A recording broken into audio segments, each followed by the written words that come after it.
Olá, sejam muito bem-vindos a mais um Fala Cientista. Aqui você acompanha o que é produzido de mais relevante no universo da pesquisa e da ciência feita na nossa universidade. E no programa de hoje vamos conhecer uma iniciativa inovadora na área da saúde. Pesquisas sobre o tema Inovação em Antiveneno, desenvolvidas aqui na UFRN, que buscam melhorar o tratamento de picadas de animais peçonhentos. Para começar a entender sobre o tema, vamos acompanhar na reportagem.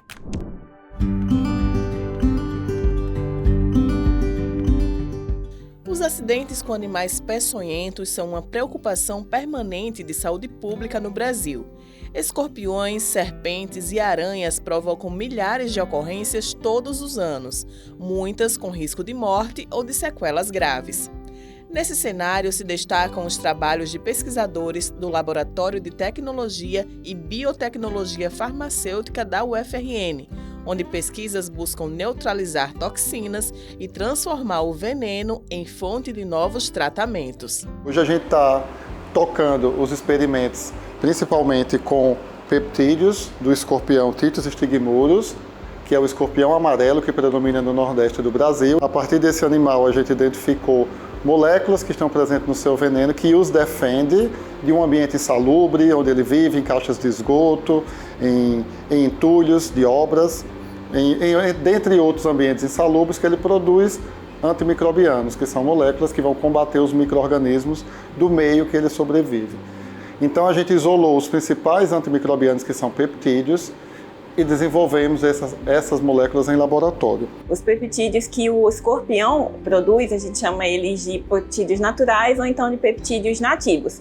A gente busca promover substituições na estrutura deles, substituições que nos levem a obter moléculas que são mais potentes, mas que também mantenham o efeito que ele já tinha de benefício. Então, moléculas que já são antimicrobianas, nós buscamos manter o efeito antimicrobiano e, de fato, potencializar esse efeito antimicrobiano. Então, nós fazemos isso através de metodologias que a gente testa eles in vitro, então a gente testa com células isoladas, mas nós também fazemos simulações, então nós usamos métodos computacionais e nós também testamos isso em vivo, então nós utilizamos cobaias, utilizamos animais, sempre com a questão da aprovação do Comitê de Ética, mas nós testamos a atividade desses peptídeos nessas três frentes. Então a gente também tem focado ultimamente em obtenção de formulações, visando aumentar a estabilidade da molécula, diminuir a toxicidade e favorecer a efetividade das moléculas.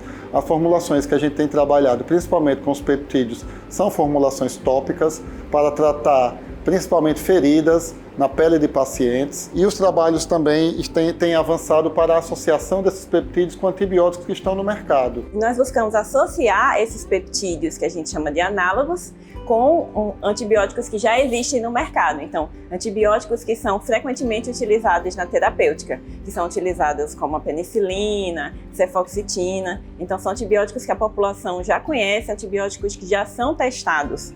Nós buscamos a associação dos peptídeos com esses antibióticos com o objetivo de nós obtermos um efeito que ele seja tão potente quanto altas doses de antibióticos, mas em concentrações menores. Qual é o principal benefício disso? É diminuir as concentrações que são efetivas. Então, nós buscamos diminuição de dose, o que pode diminuir a ocorrência de efeitos adversos, que é uma consequência, infelizmente, que nós temos associadas a altas doses de antibióticos, e também é um caminho que nós buscamos trilhar visando a possível interesse da indústria farmacêutica no desenvolvimento dessas moléculas. Uma grande preocupação hoje em dia são a resistência fúngica, né, dos fármacos antifúngicos aos fungos que nós temos em geral, né, na população.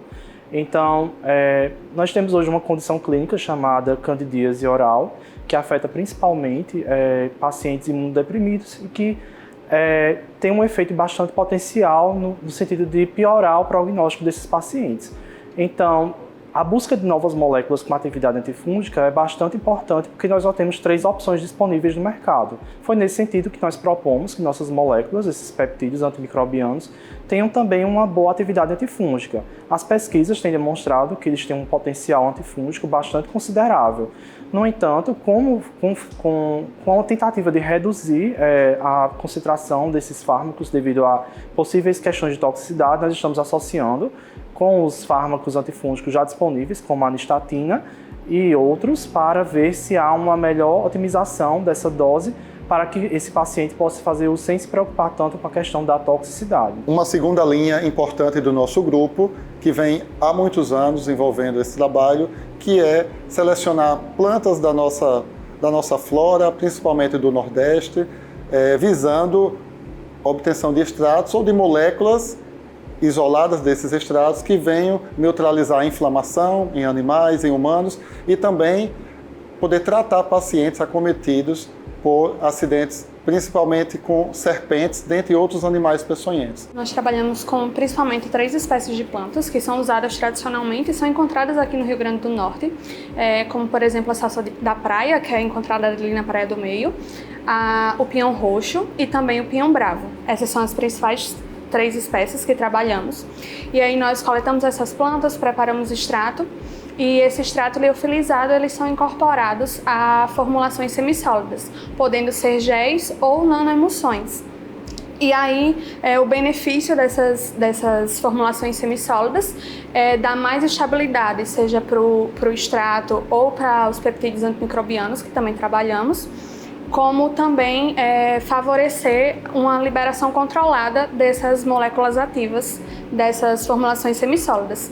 E aí facilitando também a aplicação tópica. No mesmo laboratório, outra frente de investigação aposta na biotecnologia para imprimir curativos especiais que aceleram a cicatrização. A bioimpressão ela representa justamente uma inovação na medicina regenerativa e praticamente utilizando bioimpressoras a gente consegue obter os curativos que vão se adaptar melhor e de forma mais eficiente com a morfologia da lesão do paciente. A composição dos biocurativos ou bioimpressos ela pode ser justamente incorporada com células, peptídeos, biomateriais e também fatores de crescimento, de forma que a sua inserção na composição seja feita e a impressão em seguida. Considerando o impacto tanto da problemática da resistência bacteriana como a problemática da cicatrização de feridas em pacientes, indivíduos que têm comorbidades como diabetes, escaras, feridas crônicas, a gente tem como perspectiva a utilização dessas moléculas em formulações que venham ter ação tanto cicatrizante quanto a antibacteriana. Então, ele tem um potencial, um impacto muito grande, um potencial de impacto na sociedade gigantesco, tendo em vista que é uma problemática persistente, atualmente, tanto a resistência bacteriana como a feridas crônicas em pacientes que têm comorbidades.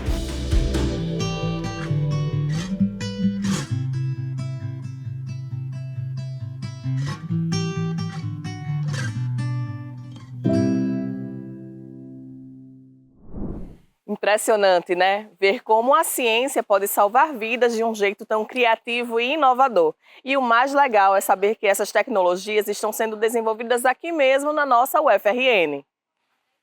Além das 2 pesquisas já destacadas, o laboratório também está desenvolvendo um estudo inovador voltado à soroterapia antiveneno. A pesquisa investiga o uso de partículas em escala nanométrica capazes de transportar e potencializar os medicamentos, tornando a soroterapia mais eficiente após acidentes com animais peçonhentos. Essa abordagem busca aprimorar os tratamentos e garantir maior eficácia no combate aos efeitos do veneno. E a nossa repórter Jamília Araújo levou essa informação às ruas e vários participantes enviaram as suas dúvidas que nós vamos responder agora. Ao ser picado por um escorpião, por uma abelha ou por uma serpente, é fundamental recorrer a um tratamento eficaz, para que os efeitos colaterais relacionados a esse incidente sejam minimizados. Pesquisadores da UFRN desenvolveram um soro que utiliza nanopartículas para que os efeitos do tratamento possam ser ainda mais bem-sucedidos, tendo em vista que essas partículas podem penetrar de maneira mais fácil as células, evitando possíveis reações adversas. Vamos ver quais dúvidas as pessoas nas ruas têm sobre esse tema? Se eu tiver em algum ambiente que haja algum inseto escondido e tal, e ele picar minha filha ou uma pessoa próxima de mim, como é que eu posso identificar o inseto, o animal que picou, a partir do rastro, vamos dizer, da picada que a criança tem na pele? Em relação à picada por animais peçonhentos, lesões da pele muitas vezes não são suficientes para diferenciar uma picada de escorpião para aranha ou um outro animal peçonhento que tenha acometido o paciente. Então, o ideal é o paciente capturar o inseto ou o animal peçonhento, levar até o posto de saúde e uma combinação do exemplar do animal junto com os sinais e sintomas do paciente que podem evoluir para sinais clínicos sistêmicos, vai fornecer um diagnóstico mais preciso. Eu queria saber como a população pode utilizar o soro, caso ela seja picada. Normalmente a população é beneficiada pela utilização do soro administrado em um hospital ou em um posto de saúde apropriado, com os devidos recursos médicos, caso o paciente apresente alguma reação adversa. É muito importante o apoio profissional de saúde.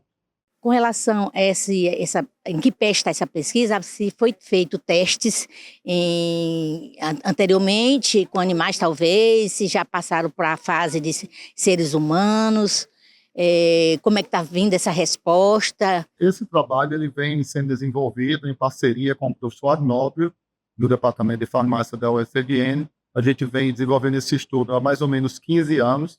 Esse trabalho ainda está em fase pré-clínica. A gente tem avançado com os dados pré-clínicos em bancada e também em estudos com animais. Esperamos que, num curto período, possamos estar conduzindo os primeiros testes em seres humanos. Qual o tempo para surtir o real efeito para quem foi picado por um inseto peçonhento? Em média, a partir de 30 minutos ou até 1 hora, o paciente ele já é beneficiado com os primeiros sinais vitais de melhora em relação ao dano causado pelo veneno. No entanto, após algumas horas, a gente tem uma segurança maior dos benefícios para o paciente e, logicamente, vai depender do animal peçonhento picado, da quantidade de veneno e do estado imunológico do paciente. Saber onde é que foi desenvolvido, por quem foi desenvolvido e se já está disponível e, caso a pessoa precise utilizar, aonde ir, aonde procurar. Então, esse soro é oriundo de um projeto de pesquisa de 2 professores do Departamento de Farmácia da UFRN, além de mim, professor Matheus Pedrosa, o professor Arnaldo Silva. Estamos desenvolvendo esse estudo há 15 anos. Esse estudo foi conduzido na UFRN, está em continuidade na UFRN, e a gente espera que a patente concedida recentemente sobre essa tecnologia possa ser adquirida por uma grande indústria ou, quem sabe, os institutos de pesquisa específicos no Brasil, como o Instituto Butantan ou Fiocruz, para que a gente possa escalonar para uma escala que venha beneficiar a população. É sempre uma grande satisfação contar com a participação de vocês aqui. Nós vamos agora a um rápido intervalo e na volta tem mais curiosidades do mundo da ciência no nosso quadro Sabia Não?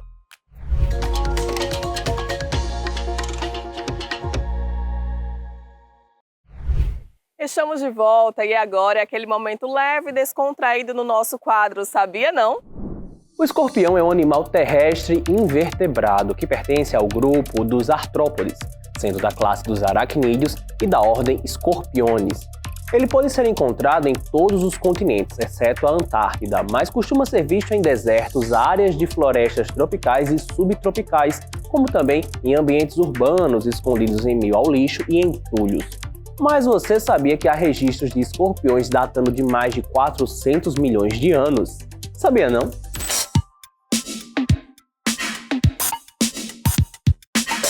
O escorpião é um ser de hábitos noturnos, ficando escondido durante o dia.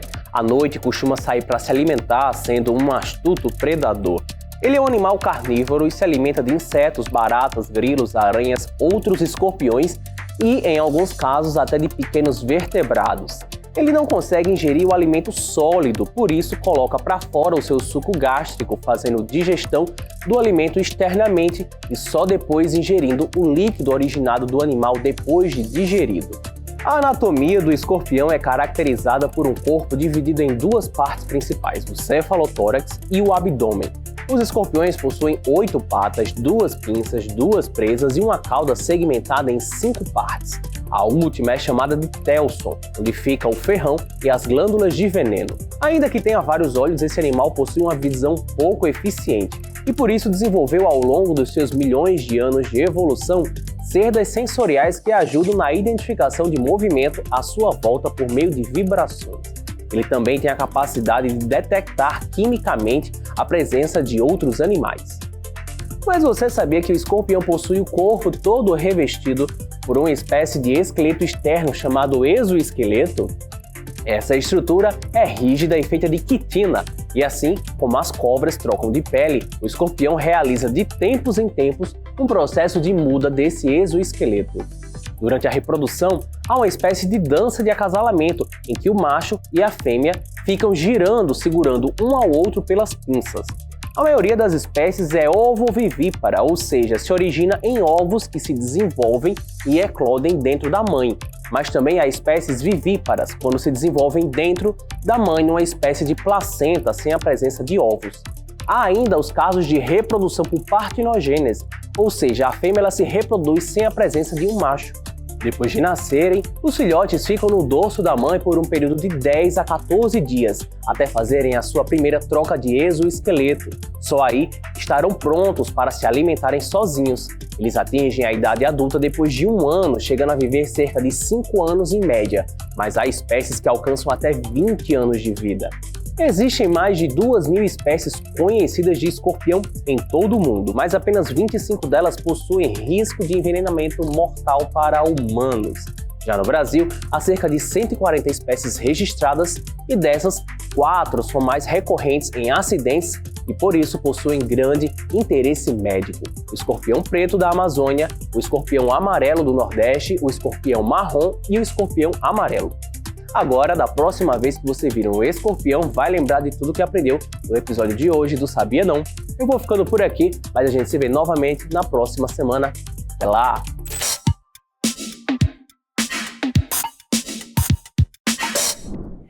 Hoje a gente descobriu como a pesquisa pode fazer a diferença na luta contra os acidentes com animais peçonhentos. Quer rever esse ou outros programas? É só passar no YouTube da TVU. E não esquece de seguir nossas redes sociais para ficar por dentro de todas as novidades do mundo da ciência e da inovação. Nosso Fala Cientista de hoje termina por aqui. Nossa próxima edição traz mais ciência, inovação e informação para você. Um grande abraço e até a próxima!